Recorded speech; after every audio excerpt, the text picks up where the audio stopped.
Bismillah ar-Rahman ar-Rahim. Alhamdulillahi Rabbil Alameen.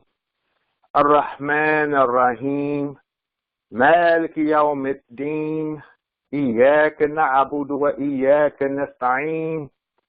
Ihdina as-sirata al-mustaqim. Sirata alladhina an'amta alayhim. غير المغضوب عليهم ولا الضالين. Ameen. I greet our listening audience with the greeting of peace. Assalamu alaikum. And we're going to continue today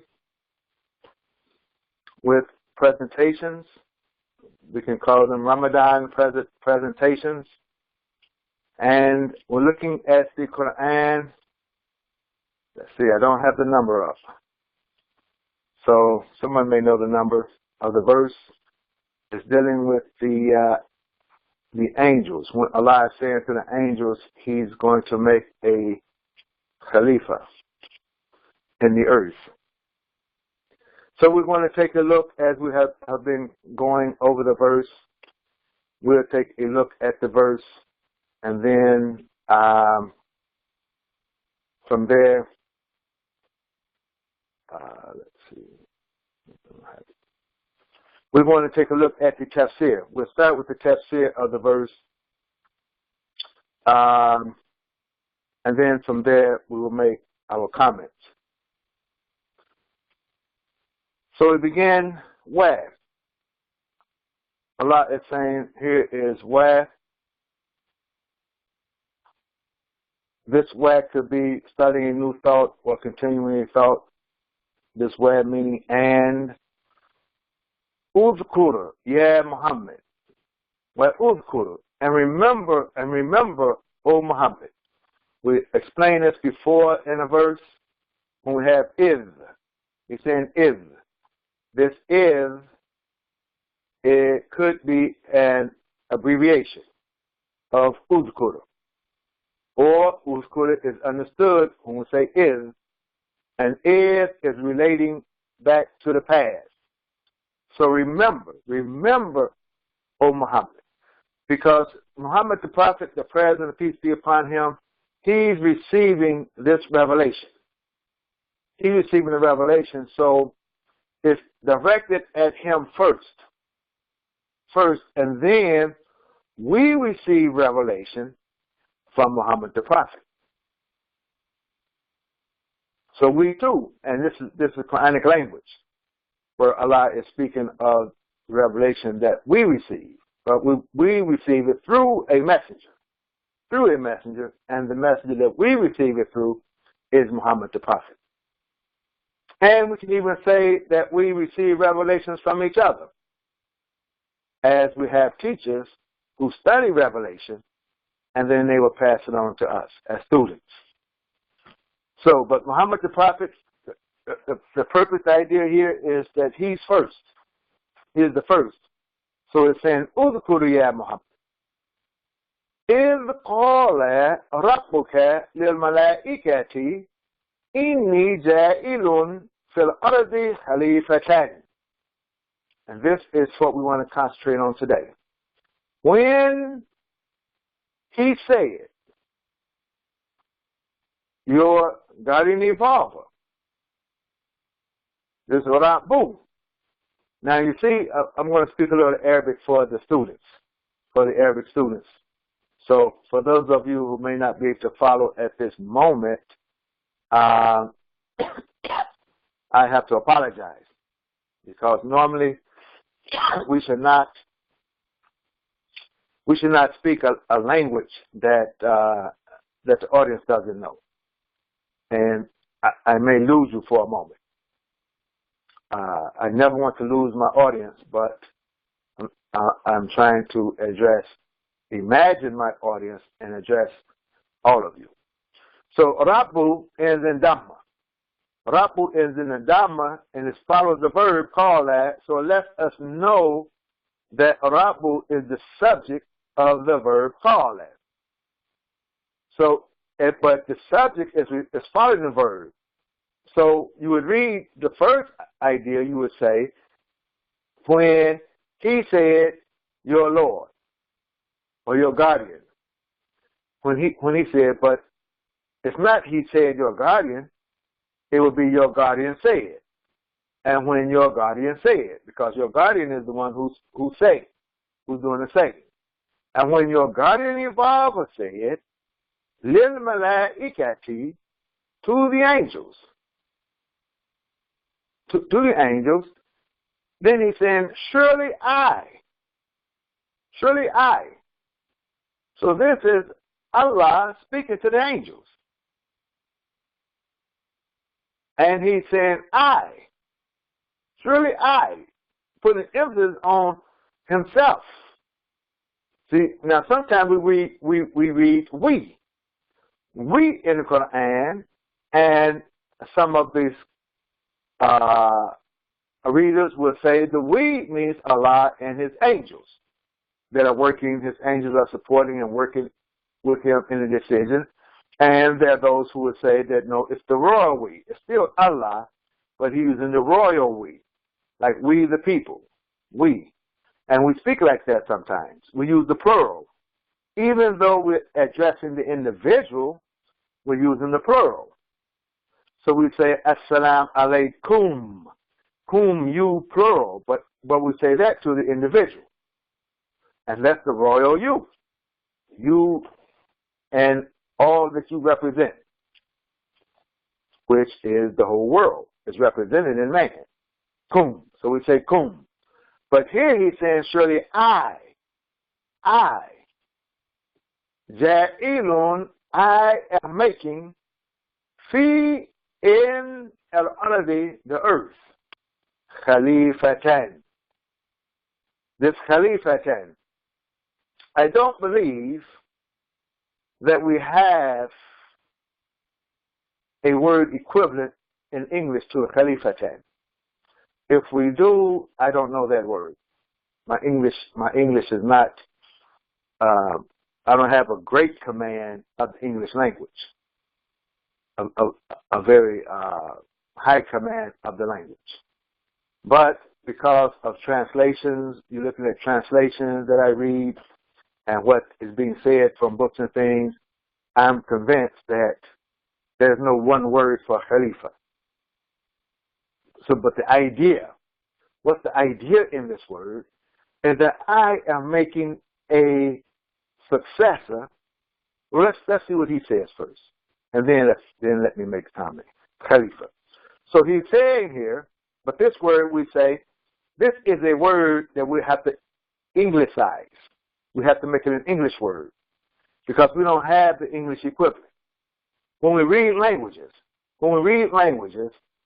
and we don't find that occurrence of what that word is indicating, that action, then we take the action, the concept and idea, and we bring the word with it and put the word in our language. You can see that in various languages. Like you would see English, well, this English language itself is made up of various languages. There are different languages, different words that's in the English language. And I made this example before. If you take the example of the telephone, let's say the Arabs have never seen the telephone before. They don't know what a telephone is. They have never seen that piece of technology called the telephone. And even some of them in Saudi Arabia, this occurred in Saudi Arabia, true story, that they didn't know what the telephone was, and because it was a new invention, and they were so anti-West and so anti,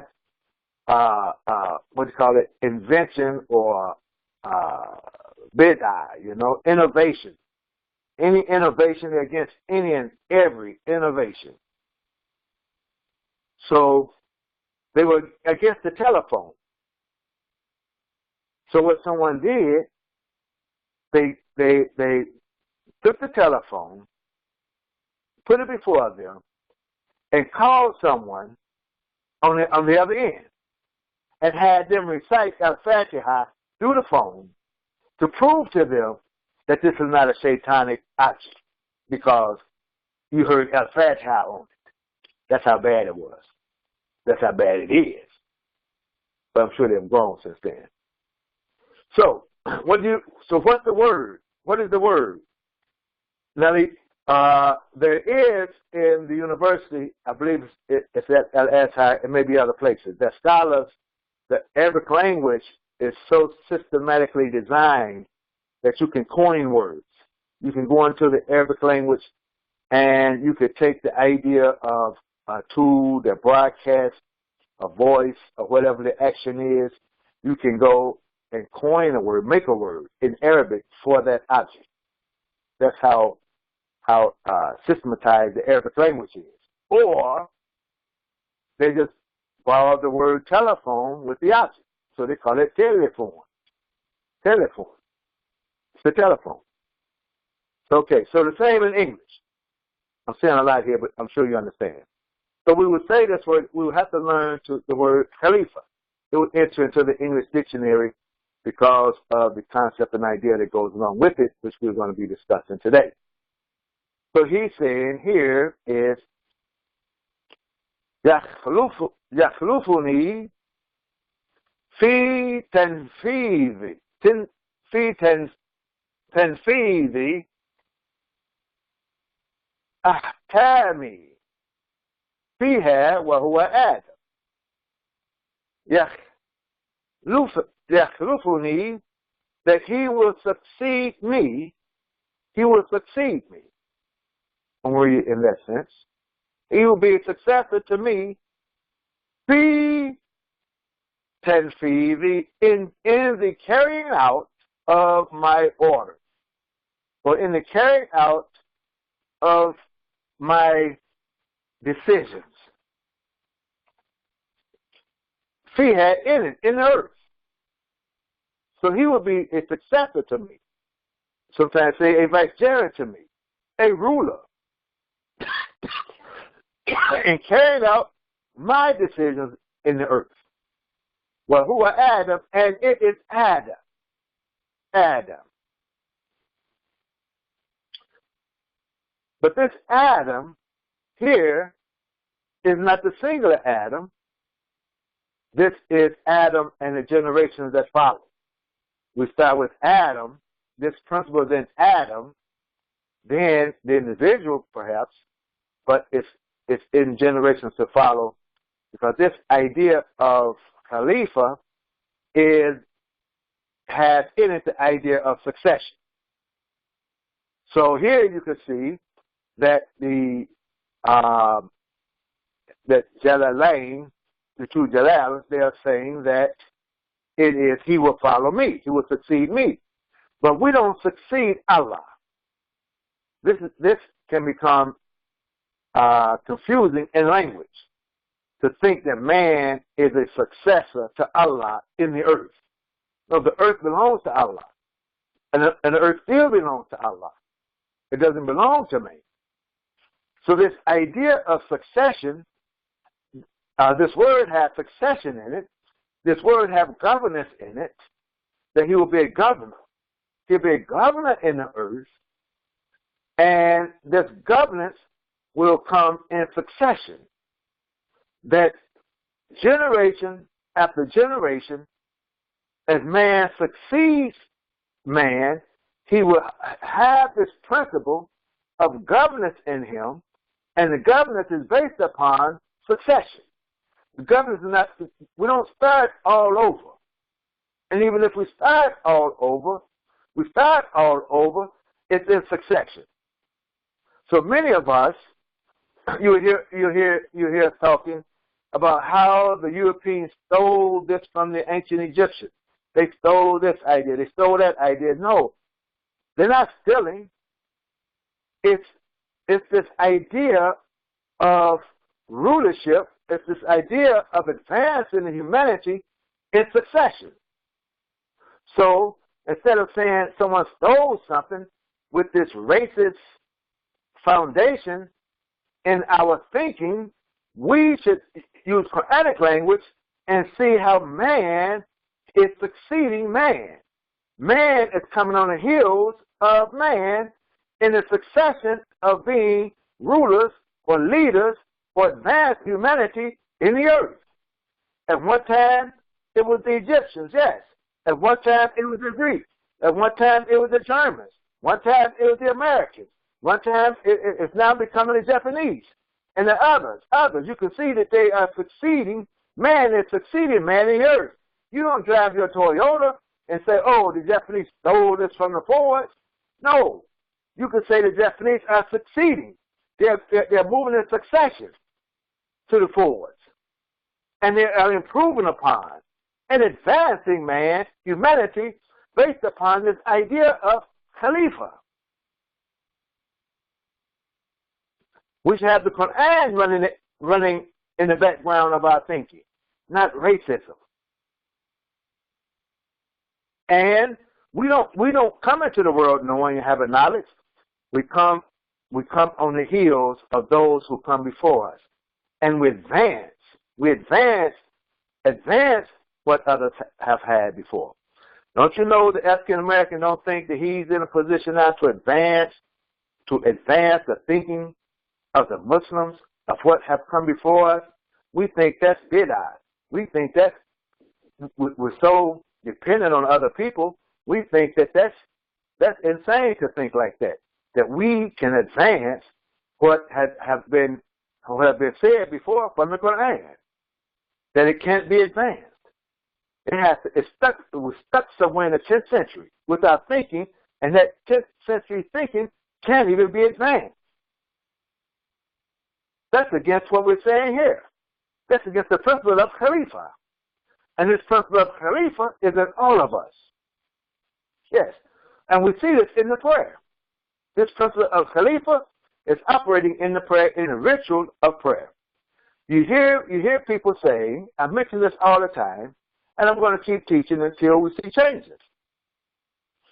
You hear people saying, line up on your heels. Line up on your heels. So I'm going to draw a line here. Now, here you see we have these words here, these sentences, these lines here. Imagine these are lines in the prayer. So each word is a person. So when they say line up on your heels, that's language. In the language, it doesn't matter who you're getting it from either. Because believe me, I'm not speaking with an inferiority mind, a mind of inferiority. Okay. So here you say line up on your heels. So many think, or let me say, if not you making this line straight, here's a straight line here, you're going across. You're not trying to make the line straight by your heels. It's too difficult to see. It's too difficult to put your heels on the line, look behind you to make sure your heels are on the line.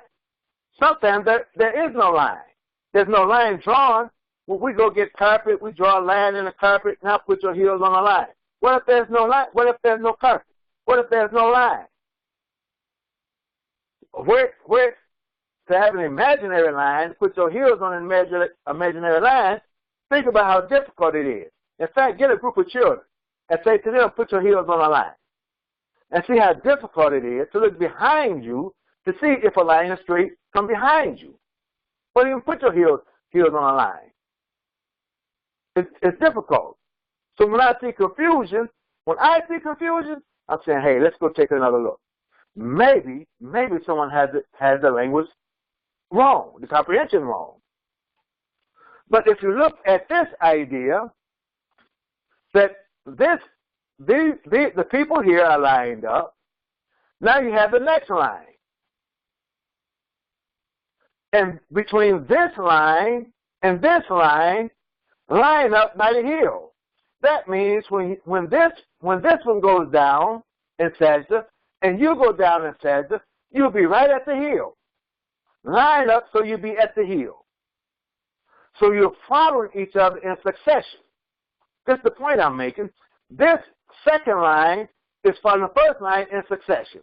This generation is following the next generation in succession. This country is following the next country in succession, right at the heels. As soon as one goes down, the other goes down right at the heel. Following right at the heel. When one rises, the other rises. Sometimes when one goes down, the other one rises. Right at the hill.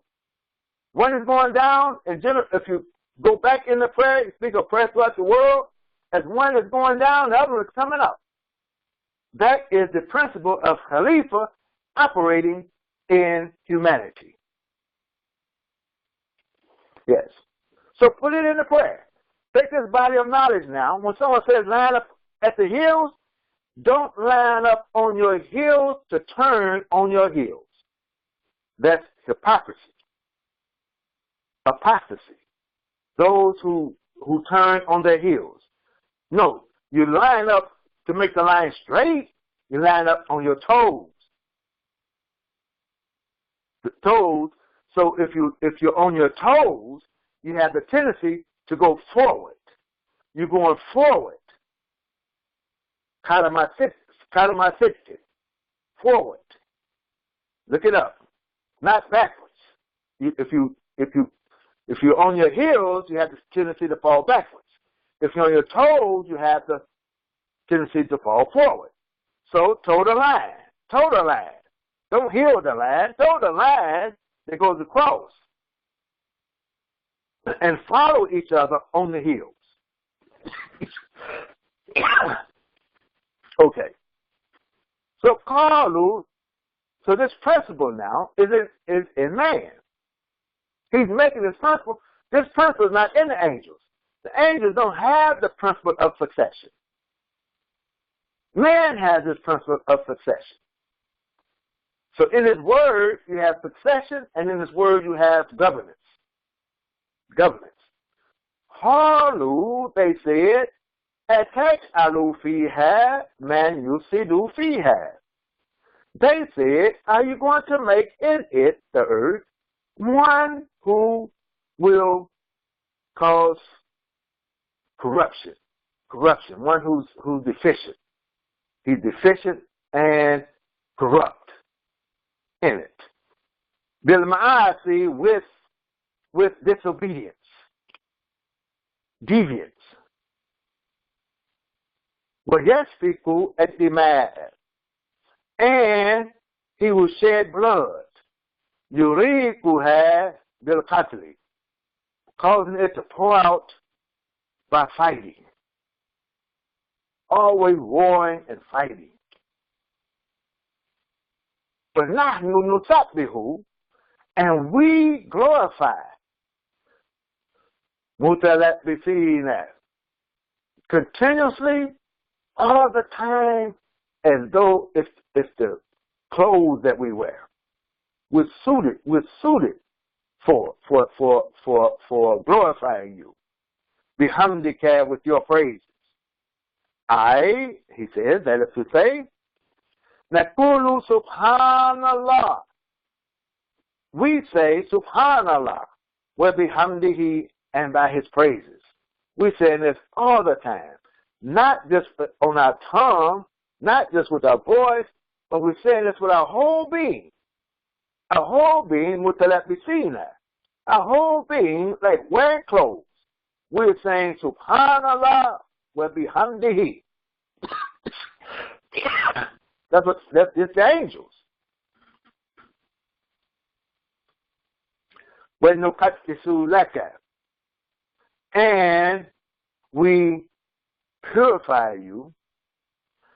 Then I'm going to say nunzihuka amma la yaliku bika. That this word, I'm putting it in form 4, nunzihuka, is that we remove all anthropomorphic imagery that portrays you. Any imagery, any scene of creation that portrays you, we remove that. Because it does not befit you. Then he gives a little grammar here. For lamb, za'idatun. So the lamb here, he's speaking grammar now, going back to the Arabic students. He's speaking grammar. He's saying that this lamb here is that. Zaida meaning it's redundant. So this ka would actually be the object of nukadisu, as though they're saying nukadisu ka instead of nukadisu laka. It's not, this ka here does not become the object of the preposition li. The ka becomes the object of the verb nukadisu.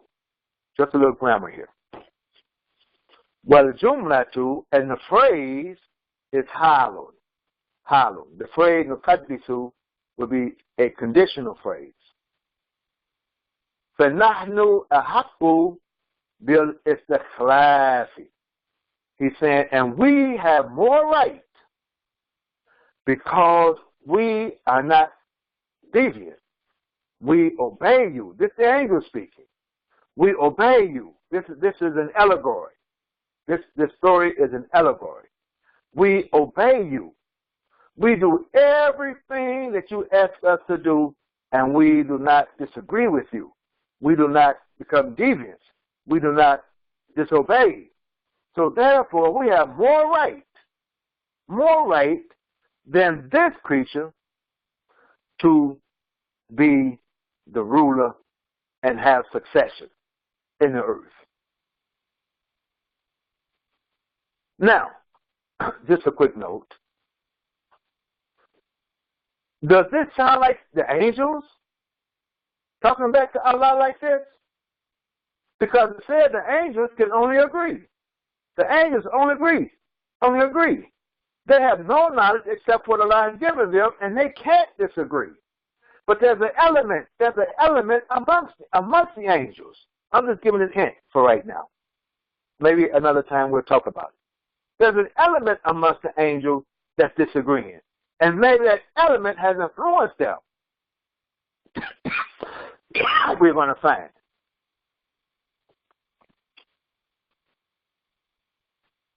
So now we have our reflection that we're writing from this. And also I'm using another source. I'm just not going through the other source that I'm using. I'm using another source in order to write this reflection. So I'm using some of this tafsir and some from another source.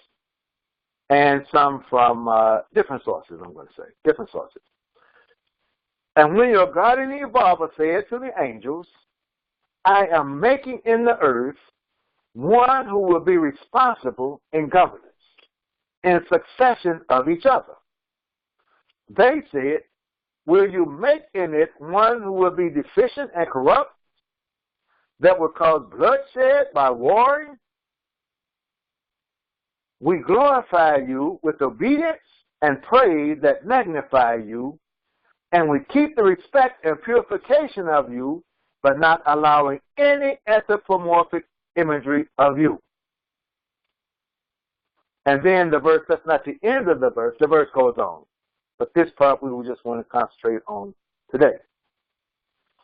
So in our presentation, I have here the outline of what we'll be speaking about. I'm going to be conscious of the time. I have to stop before 7 o'clock, at least 5 minutes before 7, so that I can respect the time this morning. Some of you, I know you're on the way to work and what have you, so I'm not going to go over. I'm just going to stop wherever I'm at before 7.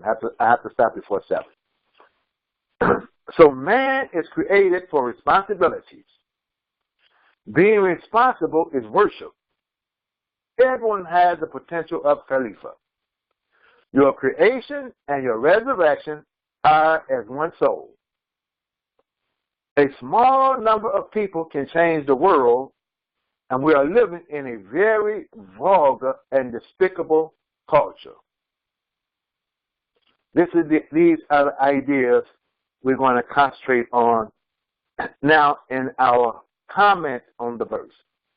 And what I try to do, because it's a little longer it's more than a comment, in our address. In our address, we want to look at the comment on the verse, commentary on the verse, as well as application. when we're looking at Qur'an, we want to see the application of what does this mean to us right now in 2018, addressing what we're addressing from the Qur'an. So Allah is making in the earth the human being that will succeed each other generation after generation, century after century. Man will succeed each other and advance upon each other, as we have said. Advance upon improving, always improving on what comes before. Whereas the intent here is not only speaking of Adam specifically, because of the idea of succession in Quranic language. So it can't be just Adam. Adam is Khalifa. No, this idea of Khalifa, if we see it in Adam, we see in Adam in the plural, more so than in the individual. It's because of the idea of Khalifa.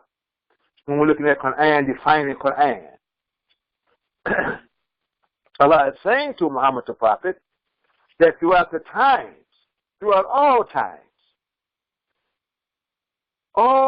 of man, he will have in his makeup the principle of Khalifa.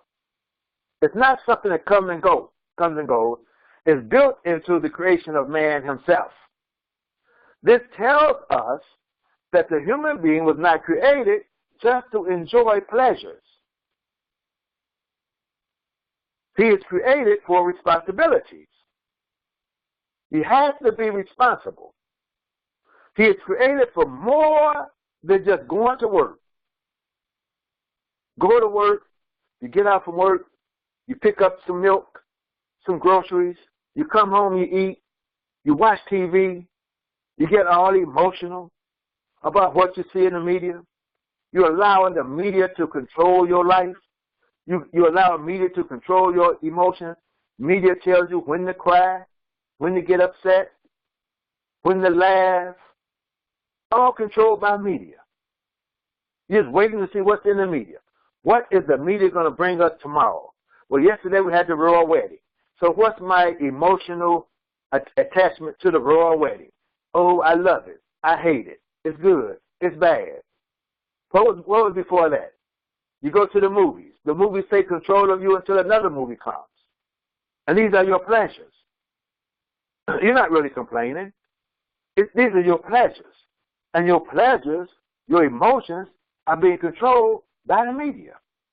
And you only respond to what the media tells you to respond to. Then you get a little rest. Maybe have some children in between. This your whole life until you retire.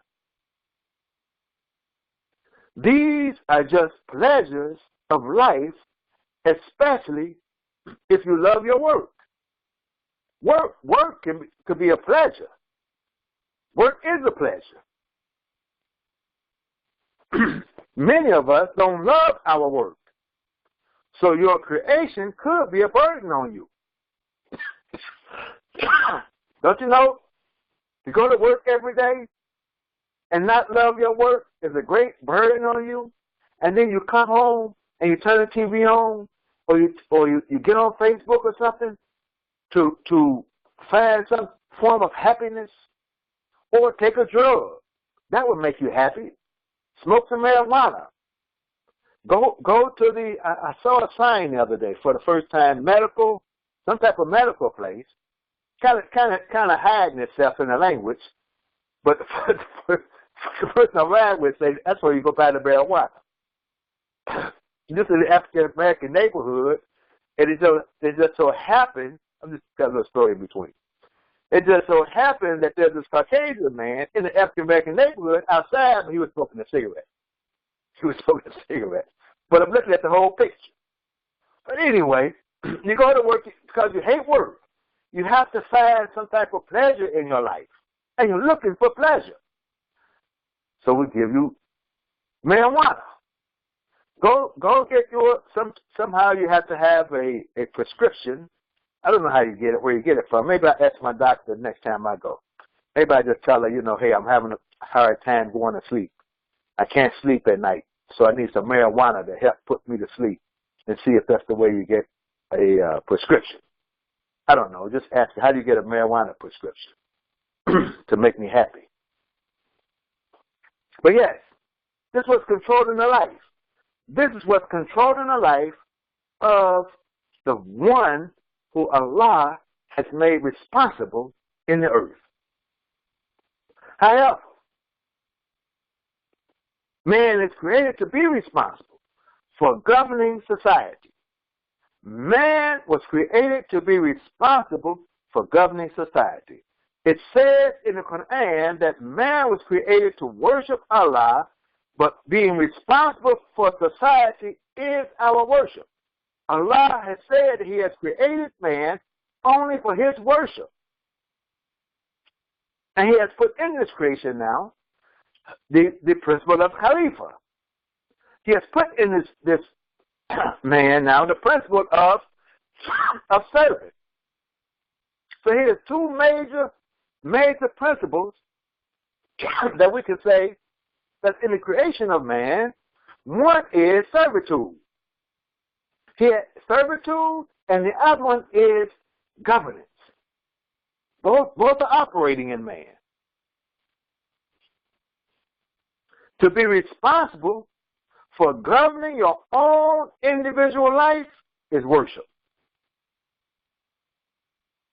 To be responsible to govern your family, your business, your career, your workplace is all worship. Therefore, we could say that worship is better than sleep. As-salatu khayrun min an-nawm.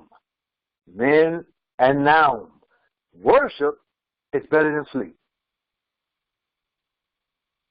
That if you're asleep, then Satan is ruling your life. If you're not responsible and you've gone to sleep on the job, Satan is ruling your life. And he says to Allah, let me have rule over them until they wake up. All you have to do is be conscious to your responsibilities, and Satan will no longer have dominance over you. And that's what he's saying. Give me respite. That's what I think. Just give me time. Give me time until they wake up. Some of us think worship is to go to Jumu'ah prayer service and half listen to the khutbah, or even time the khutbah. Some of you, the khutbahs are so boring. Yes, I have to apply it. I have to apply the fit. The khutbah is so boring that you time it. You say, well, let's see, the khutbah starts at 1:30, and the Imam is going to be finished by 2 o'clock. Therefore, if I show up at 5 minutes to 2, I'll catch the 2 rakats. Maybe a last part of the khutbah at 2 rakats. And then I have completed my form of worship to Allah. I got it in. That's what we think it is. Or even those who come on time. They come early. We come to the Jumu'ah prayer. We listen to the khutbah. We make two units of prayer. Maybe 2 extra units, 2 sunnahs. If they are responsible just to do that they have fulfilled their duty of worship, then the angels are correct. The Iblis influence in the angel is correct to say to Allah, we already do that. We already worship you. We already make our rakats to you. We already pray. We already glorify. We already say subhanallah, alhamdulillah 1,000 times. We say it all the time. If, man, you thinking that's the concept of worship. We should begin to learn something. When we go to the Jumu'ah, we should go to the Jummah to learn something. This is worship. We're going there to worship, but in our worship, we're going there to learn something that will assist us in our real responsibilities in life. And the prayer service is just a ritual symbolizing your total life, that you are being reminded of it when you come to the Jummah prayer, lest you will surely forget. That's the Jummah. If you go on a Jummah prayer week after week, month after month, year after year, and you are not hearing anything or learning anything that's going to assist you in your responsibilities, you could be a medical doctor, an engineer, or just a bum off the street. And you line up next to the doctor, next to the engineer. You line up. But all of you should hear something. Should hear something that's going to assist you in your responsibilities, or you're telling us that the Qur'an has nothing in it.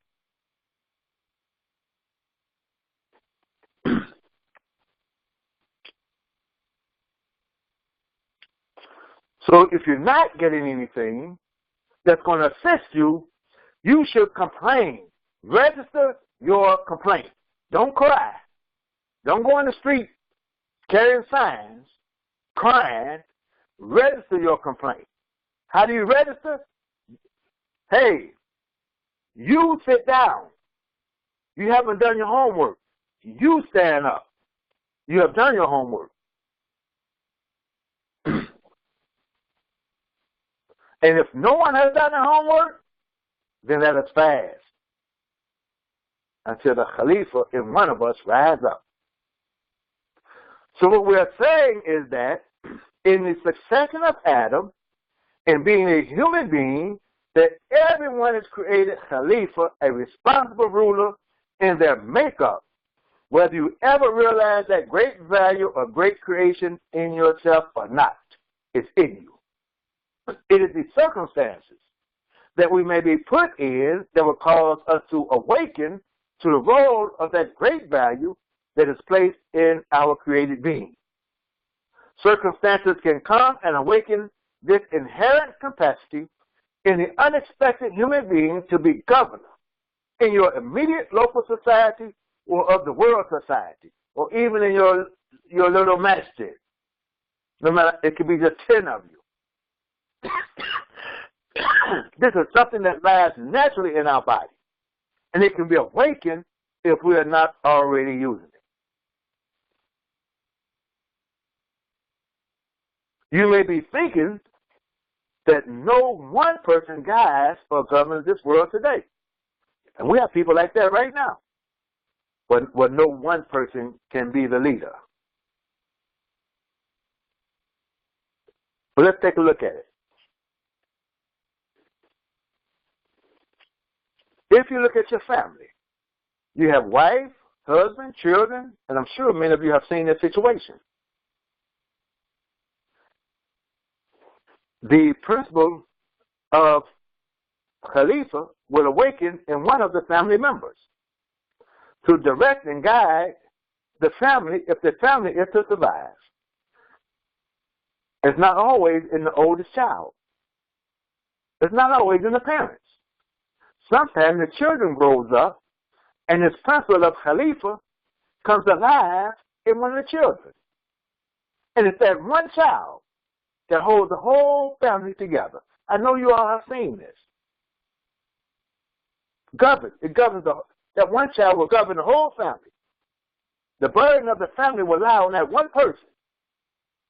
And the family, if they are to survive as a family, they will listen to that person.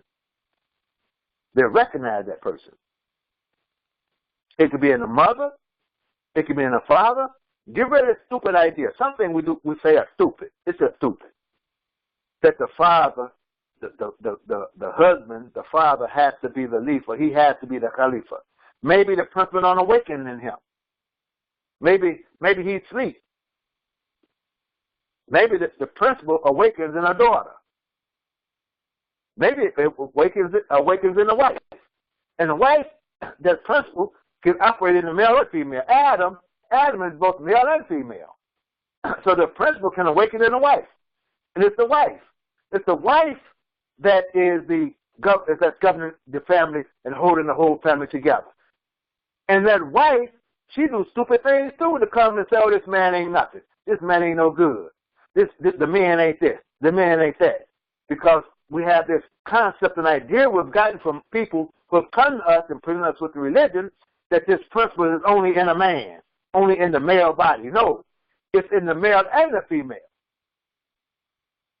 We only have the male leading the prayer as a sign. It's just a sign. It's not the reality. It's not the social reality. That this Khalifa is in the thinker. That thinker could be male or female, but symbolized by a male figure. We've said this before. So this is a natural family life. That this Khalifa, this principle can arise in a female. And even if it does arise in the female, in the home, she don't lead the prayer. Still the man leads the prayer. He hasn't lost his manhood. He hasn't lost anything. It's just we see it operating in this person or the child. I've seen that in the family. It was about 7 or 8 of them in the family. And the parents were being negligent of their responsibilities of family. And I watched the little girl. She was not the oldest, and she was not the youngest. But she was the one that was in charge of holding that family together. She was cooking, she was feeding, she was taking care of the baby, she was doing all of it. That principle had come up in her.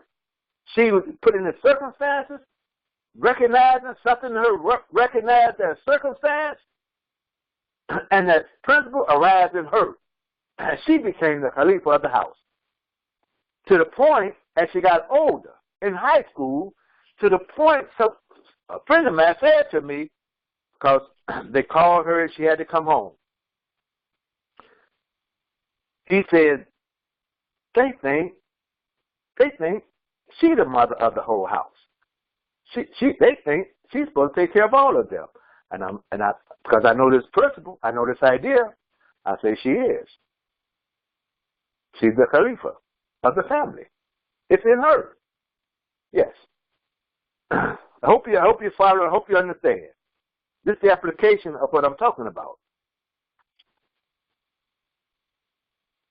If people in a country, they find themselves in trouble and not have any direction for themselves, you could be in a country, in your business, in a group, then this potential in one of them will become manifest.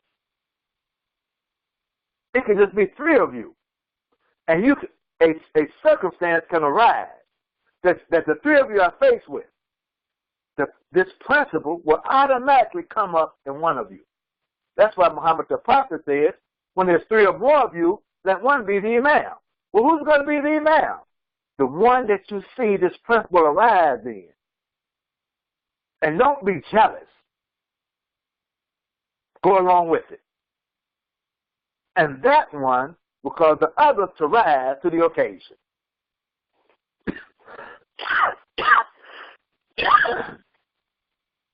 The 3 of us are in the car. We can all drive. Don't let me drive. Don't let me drive. And depending on me to get us to the destination, my friends will know. No, you could be Imam Salim. I could be Imam Salim all I want to be. But when we get in the car, if he's driving, somebody else cannot go to sleep. They're going to have to be awake and watch. And when they give me direction, I have to obey them. Because the principle of Khalifa, in the circumstance we have in this car, has to rise in someone else. Because it's asleep in me. Yes, my wife will tell you that. And I have to obey her. She says, turn left, I turn left. She said, watch it up here, we got to go right, I go right. My mind is somewhere else. So the principle of driving, getting us to our destination, is not in me. So I have to obey.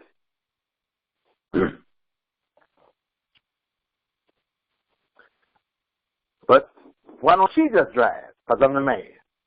That's why I drive. I'm the man. I keep my manhood.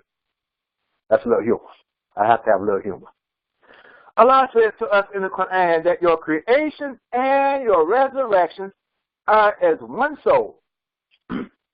So all it takes is one soul to be awakened to its human potential, and that is enough to awaken the whole people. This soul may come in the form of an individual, or it can come in the form of a group. We've had it come in the form of an individual amongst us in Imam W.D. Muhammad. Now my time is upon me, so I'm going to have to make a conclusive statement. The individual, we could say, is Imam W.D. Muhammad. We're in this situation, we're in this circumstance. We say before him, his father, before him, Patrick Douglas, before him, we go on and on with individuals. But now we're in a time that this principle should come about in a group, not in an individual. It should be a group. In the Qur'an, the prayer of Zechariah is, do not leave me further. You are the best of waters. Waters in the plural. Waters seen in the plural. This is placed in the Qur'an where it's Father Muhammad. This I'm addressing a special group now. That Father Muhammad's name is mentioned and Waters D. Muhammad's name is mentioned in the same verse. It's a hint. It's a hint to us. Do not leave me further. Further meaning alone. One alone. So Father Muhammad, he came alone. He came by himself. In case you all don't know who Father Muhammad is, he's the one that introduced Islam to us in America. He comes from the Pakistani people, the Indian people. He comes from them. He introduced it to Honorable Elijah Muhammad. And then the rest is history. But when he came as Father. He didn't come with the Pakistani culture and dress of what have you. He came in a very strange way. And we own up to that strange way. I don't try to get rid of or hide or erase that strange way. That's our history, and that's our history to prove who we are. So you can't embarrass me by my own history as a Muslim in America. No. So he comes alone. But it says in Islam, but don't leave me alone. He came back, so when he gave the Honorable Elijah Muhammad was something that he gave by himself. He didn't give us something of some other people. He didn't give us something that would make us somebody else. And he was by himself with it. This principle of him operating was by himself. He didn't come to us that we become Pakistanis like him. This is Father. But he said, do not leave me, Father. You're the best to bring about the waters. So what I'm saying here in conclusion, that we've had this individual principle, now this principle has to operate in a group, that there should be more than one water thing today. Follow the logic. Follow the logic. If Imam W.D. Muhammad, the W is for water, if he comes and teaches for 30 years, then after 30 years, there should be more like him. In fact, it shouldn't be one. It shouldn't just be one. It should be many. If we follow Qur'an, follow the logic, and follow what even he was saying, it should be one. It should be more than one. There should be many of us. That this principle of Khalifah, in the face of our circumstances today, this principle of Khalifah should arise in a whole group of us, and we have to begin to take responsibility for our condition. And we can bring the whole African American people forward. We can bring all of them up. It only takes a few of us. It don't take many. A few of us can change our community. A few of us can change the world. Just a few. We never need many. And I'm saying that a few of us, we are going to have to be responsible. I thank you for taking this time today, listening, and I always pray that you benefit from these presentations. Ramadan Mubarak. Peace be upon you. Assalamu alaikum.